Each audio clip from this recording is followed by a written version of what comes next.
नमस्कार, good morning. स्वागत है आपका हमारे चैनल जीएस स्टडी 94 में। और दोस्तों मैं यशवंत। तो दोस्तों जो वीडियो है दैनिक जागरण की राष्ट्रीय संस्करण का संपादकीय के नाम से आप लोग जानते हैं इसे। और कल जिस तरह मैंने आपको एक काम दिया था, आप लोगों का मैंने एक राय ओपिनियन मांगा था और तमाम तरह के लोगों ने जिस तरह से चढ़ बढ़ कर हिस्सा लिया, मुझे बहुत अच्छा लगा। क्योंकि आप लोगों के कमेंट की वजह से, आप लोगों की ओपिनियन की वजह से मुझे भी अवसर मिल रहा है कुछ सीखने के लिए। क्योंकि कुछ लोग हैं जिनके कमेंट को पढ़ने के बाद मुझे महसूस होता है कि आप लोगों के माध्यम से मैं कितना कुछ सीख रहा हूँ, तो मुझे बहुत अच्छा लगा। और कल जैसे मैंने ऑनलाइन शिक्षा के जागरूकता के बारे में आप लोगों से एक सवाल पूछा था कि ये कहाँ तक सही हमारे भारत जैसे देश में, तो उस पर बहुत सारे लोगों ने जिस तरह से प्रतिक्रियाएँ दी, बहुत ही एक्सीलेंट था मैं कहना चाहता हूँ।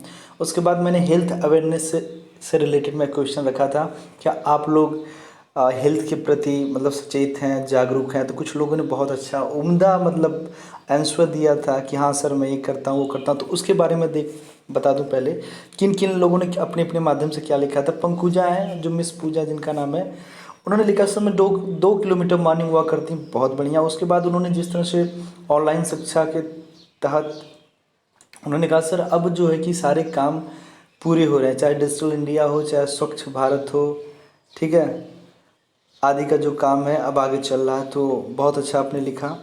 उसके बाद शिवम कुमार हैं, एक मैंने ऐप के माध्यम से आप लोगों को जानने की कोशिश किया था कि कौन सा ऐसा एप्लीकेशन आप लोग बताएं, सजेस्ट करें, जिसके माध्यम से हम लोग आपस में कभी ज़रूरत पड़े तो बातचीत कर सकें, ठीक है। तो शिवम कुमार जी ने कहा था, इन्होंने उस पर तो प्रतिक्रिया नहीं दी थी, पर उन्होंने लिखा था आप अच्छा एक्सप्लेन करते हैं।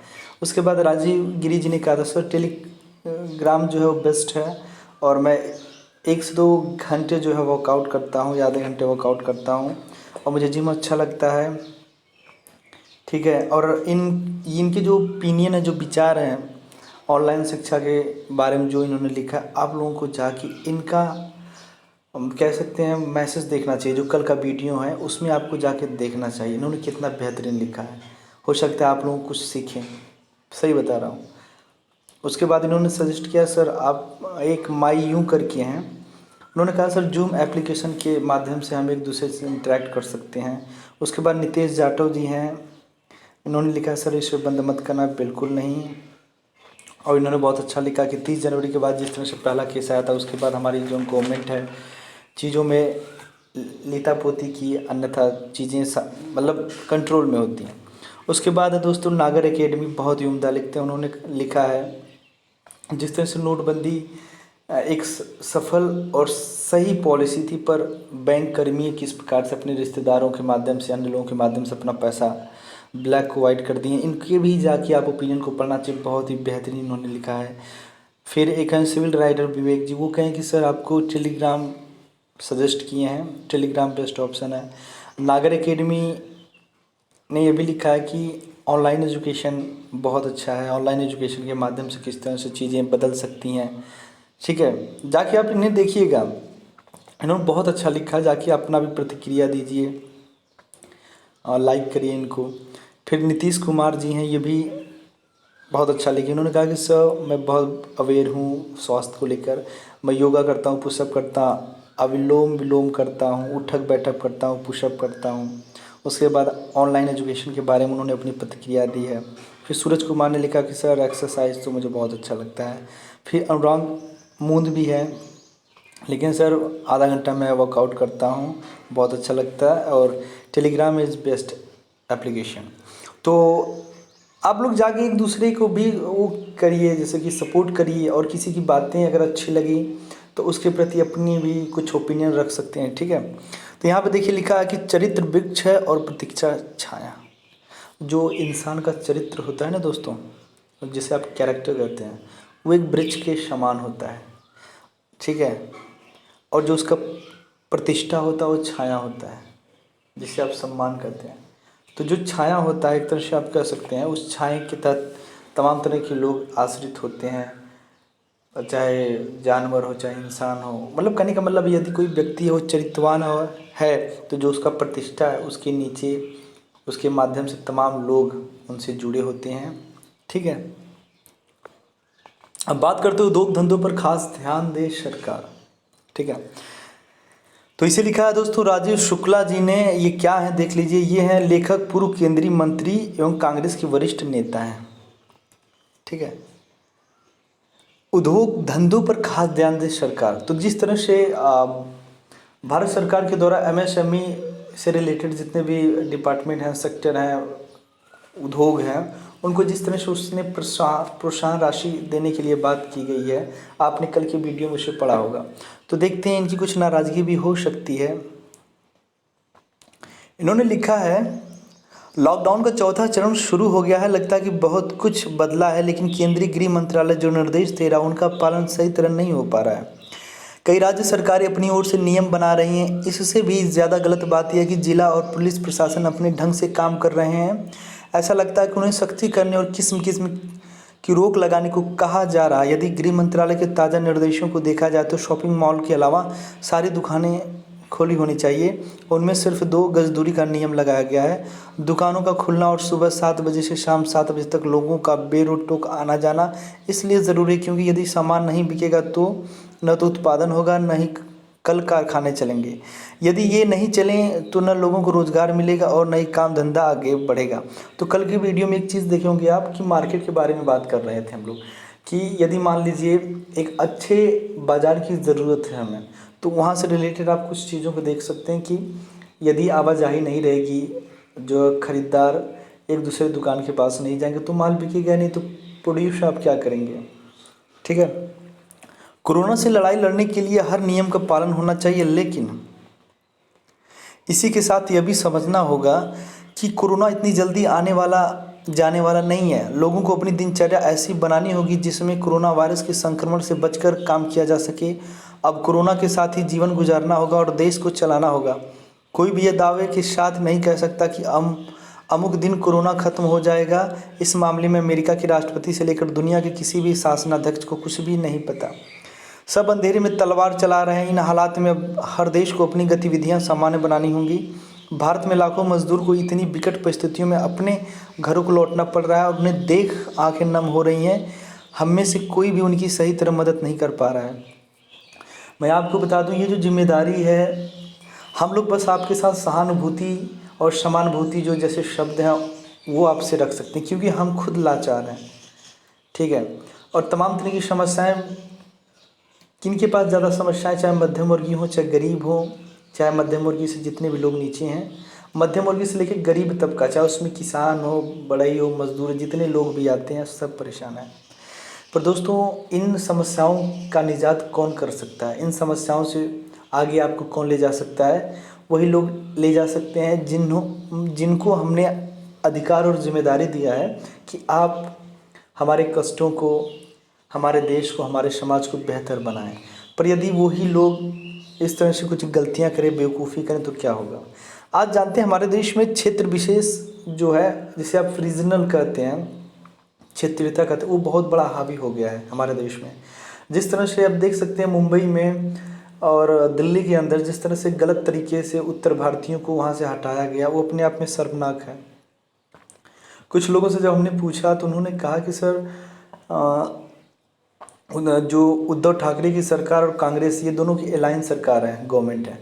वहाँ पे क्या हो रहा है दोस्तों, यदि आप उत्तर प्रदेश या बिहार के हैं तो बहुत ज़्यादा कोई टेम्परेचर स्क्रीनिंग वगैरह नहीं हो रही है, बस आपको भेज दिया जा रहा है कि ये जिम्मेदारी वो है आपकी, राज्य सरकार करेगी। और कुछ गलतियाँ आपके नीतीश सर की हैं, जिस तरह से मजदूर भाग भाग के घर जा रहे थे। मैं मानता हूँ दिक्कतें हैं, उस चीज़ को वही लोग समझ सकते हैं जो इतनी बड़ी बीड़ा और इतनी बड़ी पीड़ा उठाकर अपने अपने गंतव्य तक जा रहे हैं। वो आपकी तरह नहीं हो सकते हैं। देखिए, इंसान जिस स्टेटस में होता है, जिस माहौल में होता है, वो सोचता भी वैसा है। तो यदि आप चाहते हैं कि उस पीड़ा को समझें, एक गरीब की पीड़ा को समझें, तो आपको समानुभूति रखना पड़ेगा, जाके उससे संपर्क करना पड़ेगा। मुझे आप बताइए, कौन सा MP MLA है किसी गरीब के घर जाकर उसकी समस्याओं को पूछता? नहीं दोस्तों। जब वोट बैंक लेना होगा तो जाएंगे गरीबों के घर, खाना खाएंगे, उसके बाद जीतने के बाद मुझे एक ऐसा एग्जाम्पल बता दीजिए, कौन ऐसा व्यक्ति है जो गरीब के घर गया हो। प्रधानमंत्री मोदी जी के बारे में बता दूं, उन्होंने एक गांव लिया था यहाँ पे बनारस में। आप लोगों से प्रश्न है, उस गांव का नाम ज़रूर बताइएगा जिस गांव को बनारस के अगल बगल का एक गांव है जिसे मोदी जी ने गोद लिया था। और आप एक प्रश्न ये भी है, आप ये अपने माध्यम से बताइएगा, जो सांसदों के द्वारा गांव को गोद लिया जा रहा था उसका प्रभाव कितना पड़ा और क्या हुआ उसके बारे में थोड़ा आप लोग भी जागरूक बनिए, देखिए चीज़ों को समझिए, मतलब हम लोगों के साथ कितना बड़ा खिलवाड़ किया जा रहा है। ऐसे तमाम तरह की पॉलिसियाँ आती हैं दोस्तों, परियोजनाएं आती हैं 20 लाख 25 लाख 30 लाख, फिर वो धराशायी हो जाती हैं, पता नहीं चलता कि एक्चुअल में इसका बेनिफिट किसको मिला। कई आरोप प्रत्यारोप कितने भी लगा लें लेकिन मजदूरों का दर्द दूर करना आसान काम नहीं है। अब ये लाखों मजदूर कब वापस लौटेंगे कोई नहीं जानता।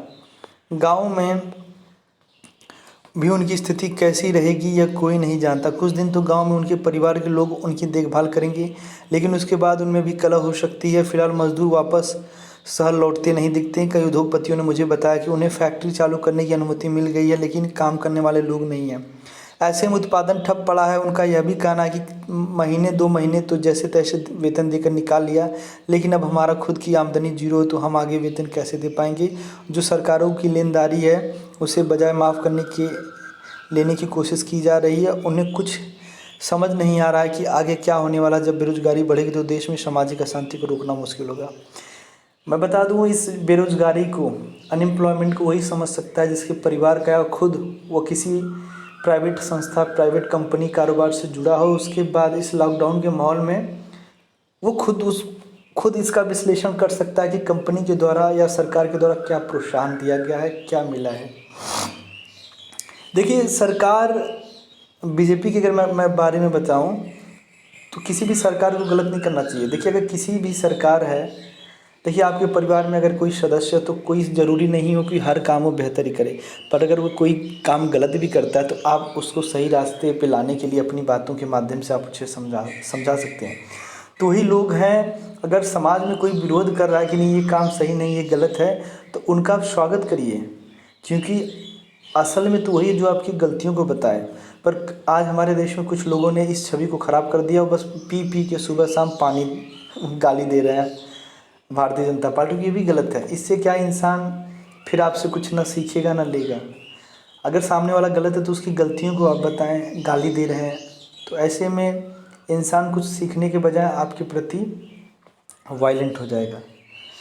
तो कुछ गलतियां हैं, उस गलतियों को भी आप लोग जानते हैं और गलतियां उतनी बड़ी नहीं है दोस्तों।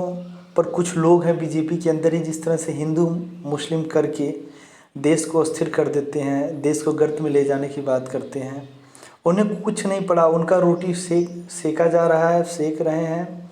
उनको कोई नहीं पड़ा कहाँ रोज़गार मिलेगा, कहाँ शिक्षा होगा, कुछ नहीं। वो तो चाहते हैं कि ऐसे मूर्खों का हमारे पास एक फौज हो, जहाँ कहें वहाँ जाकर लोग लड़ जाएं। मेरे मित्र रुचि शर्मा विश्व की बहुत बड़ी वित्तीय कंपनी मॉर्गन स्टैनली में उच्च पदाधिकारी और ट्रंप टावर न्यूयॉर्क में रहते हैं। वो मार्च में अपने माता पिता से मिलने दिल्ली आए थे और तब से यहीं फंस कर रह गए हैं, क्योंकि हवाई सेवाएं बंद हैं। वह जाने माने अर्थशास्त्री हैं। उनकी तमाम किताबें विश्व भर में पढ़ी जाती हैं। रुचि ने मुझे बताया कि उन्होंने इस दौरान कई देशों के वित्त मंत्रियों से बातचीत की है। उन्होंने यह निष्कर्ष निकाला कि भारत में सबसे बड़ा लॉकडाउन है। जिन देशों में भारत से कहीं ज़्यादा कोरोना मरीज हैं वहाँ आर्थिक गतिविधियाँ चल रही हैं। चूँकि कल कारखाने चल रहे हैं इसलिए वहीं कम संख्या में लोगों को नौकरियों से हाथ धोना पड़ रहा है। कई देशों में तो लोग पार्कों में दौड़ने और टहलने जाते हैं, सिर्फ रेस्तरां सिनेमा हॉल बंद हैं। अमेरिका में इस महामारी का भयंकर प्रकोप है, लेकिन वहाँ भी उद्योग धंधे चल रहे हैं। तो कुछ बातों से मैं भी असहमत हूँ। देखिए बात सही, लॉकडाउन करिए पर कुछ चीज़ों को रिलैक्स करिए, रिलैक्सेशन दीजिए, रियायतें बरतिए, चीज़ें ठीक है। पर इस तरह से कह देना कि नहीं लॉकडाउन जैसी जो पॉलिसीज़ थी वो गलत है, फिर लंबा है। भैया जिस तरह के यहाँ इक्विपमेंट हैं, पहली चीज़ मेडिकल फैसिलिटीज़ की अगर हम बात करें और दूसरी बात करें पूरी दुनिया में दूसरे नंबर पे जनसंख्या के मामले में आते हैं और डेंसिटी भी इतनी ज़्यादा है कई शहरों में कि आप सोच नहीं सकते हैं। लॉकडाउन की वजह से ही दोस्तों हम लोग बचे हुए हैं, नहीं तो वो मातम पसरता ना अपनी आंखों के सामने सुबह उठते हैं ऐसे लाशें पड़ी रहती। जिन लोगों ने वीडियो देखा या फिर जिन लोगों के रिलेटिव बाहर रह रहे हों उन्हें जानकारी होगी इस बात को, जाके पूछिएगा। लॉकडाउन का देखिए मैं बता दूं आपको, एक बहुत बड़ा पॉजिटिव इम्पैक्ट भी है तो नेगेटिव इम्पैक्ट भी है। ठीक है, तो हमें पॉजिटिव वेव की तरफ बढ़ना चाहिए। ठीक है, अपने लिए, जो हमारे लिए हुआ है। अगर हम ही लोग नहीं रहेंगे तो कहाँ देश दुनिया आर्थिक रोजगार बेरोजगार की बात करेंगे। उससे एक बार सुधारा जा सकता है, पर मरा हुआ इंसान वापस नहीं लाया जा सकता है। ये किसी किस्म का कर्ज नहीं है, बल्कि सरकार अपनी ओर से पैसा सहायता के रूप में दे रही, जो उनसे वापस नहीं लिया जाएगा। यही काम यूरोप के देश जापान आदि भी कर रहे हैं। स्वीडन ने तो अपने यहाँ लॉकडाउन ही नहीं लगाया, बल्कि सारा ध्यान लोगों की इम्यूनिटी यानी रोग प्रतिरोधक क्षमता बढ़ाने में लगाया। नोएडा के एक उद्योगपति की फैक्ट्री अमेरिका में उन्हें खाते में कर्मचारियों की तनख्वाह के पैसे पहुँचने लगे। आपको एक चीज़ बता दूँ, मैं कल बात किया था जो हेल्थ रिलेटेड जो अवेयरनेस है, जागरूकता है। देखिए यहाँ पे कई देशों ने, स्पेशली मैं बात करूँ तो अपने यहाँ के जो इम्यूनो सिस्टम होते हैं, जिसे आप हिंदी में रोग प्रतिरोधक क्षमता कहते हैं, देखिए किस तरह से वहाँ की सरकार जागरूक है। लोगों से बोली आप एक वर्कआउट करें, सुबह या शाम में एक समय निर्धारित करें, वर्कआउट करें, अच्छा खाएं, सेहत पे ध्यान दें। यदि आपको कोरोना होता भी है तो हम आपको बचा लेंगे, पर यदि आपका जो इम्यूनो सिस्टम कमज़ोर है तो हम आपको नहीं बचा पाएंगे। तो दोस्तों, कभी भी रहें जीवन में, कभी भी किसी के सामने जब खड़े होना तो लगना चाहिए कि नहीं, काला गोरा से कुछ नहीं होता, काला गोरा नाटा से, ठीक है। बस आपके अंदर जो ऊर्जा होनी चाहिए ना, वो सही होनी चाहिए। इंसान खड़ा हो तो लगे कि हाँ कोई एनर्जेटिक बंदा है, ये नहीं कि लटक के खड़े हैं तो पैर दर्द कर रहा है, कमर टूट गई है तो दर्द कर रही है। लगना चाहिए कि कोई खड़ा है। और ये अनुशासन तभी आएगा, ये डिसिप्लिन तभी आएगा जब आप डेली वर्कआउट करेंगे। आप वर्कआउट के सहारे दोस्तों आप 1000 लोगों से अलग दिख सकते हैं। सरकार ने कहा कि जब हमारी फैक्ट्री चल रही है और हमें मुनाफा हो रहा है तो इस पैसे की क्या ज़रूरत है। इस पर सरकार ने कहा कि आप इस पैसे को व्यापार बढ़ाने में खर्च कीजिए और लोगों को रोज़गार दीजिए। अमेरिका में कई देशों के जो विदेशी छात्र पढ़ रहे हैं उनके खातों में भी पैसे भेजे गए हैं। भारत के पास धन की कमी हो सकती है, इसलिए यह सब नहीं हो पा रहा है, पर सरकार उद्योग और व्यापार जगत से जो पैसा लेती है कम से कम उसे माफ़ तो किया जा सकता है, ताकि लोगों की नौकरियां न जाएं। यही नहीं, देश में करोड़ों लोगों ने बैंक से लोन ले रखा है। मेरा कहना है कि मूलधन मत माफ़ करो, कम से कम ब्याज तो 6 महीने का माफ़ कर दो, ताकि उन्हें मासिक किस्त न देनी पड़े। इस चीज़ को मैं मान सकता हूँ, क्योंकि दोस्तों जिस वजह से लॉकडाउन की वजह से तमाम तरह के कारोबार बंद हो गए हैं, तो ऐसे में जो इंटरेस्ट है बैंक की वो हो सकता है वो न चुका पाए। वही न चुका पाने की वजह से वो अपने अब जिस तरह से उनके हालात हैं उससे उबर ना पाए। अभी 3 महीने का ब्याज माफ़ नहीं बल्कि टाला गया है, और उस पर भी कहते हैं कि चक्रवृद्धि ब्याज लगेंगे। यह तो सरासर अन्याय है। हमें कोरोना से सबक लेना चाहिए कि आज कोरोना है, कल कोई और वायरस हो सकता है। अब एक वायरस दुनिया को ख़त्म करने के लिए काफ़ी है। अब लड़ाई मिसाइल और बम से नहीं लड़ी जानी। स्वास्थ्य पर हम जीडीपी का सिर्फ 1.5% खर्च करते हैं। हमें स्वास्थ्य का बजट रक्षा बजट के बराबर का करना होगा, ताकि इतने सरकारी अस्पताल समस्त सुविधाओं से लैस हो कि किसी भी वायरस से लड़ लें। पैसा इधर उधर बर्बाद करने के बजाय स्वास्थ्य सुविधाओं पर लगाना चाहिए, ताकि मरीजों को रास्ता और कारगर इलाज मिल सके। तो दोस्तों, इस पे किसी प्रकार की प्रतिक्रिया और लेख से संबंधित कुछ भी अपना ओपिनियन रखना चाहते हैं, कुछ पूछना चाहते हैं तो ज़रूर पूछिएगा, ठीक है। तो आज के लिए इतना ही दोस्तों, नमस्कार, धन्यवाद।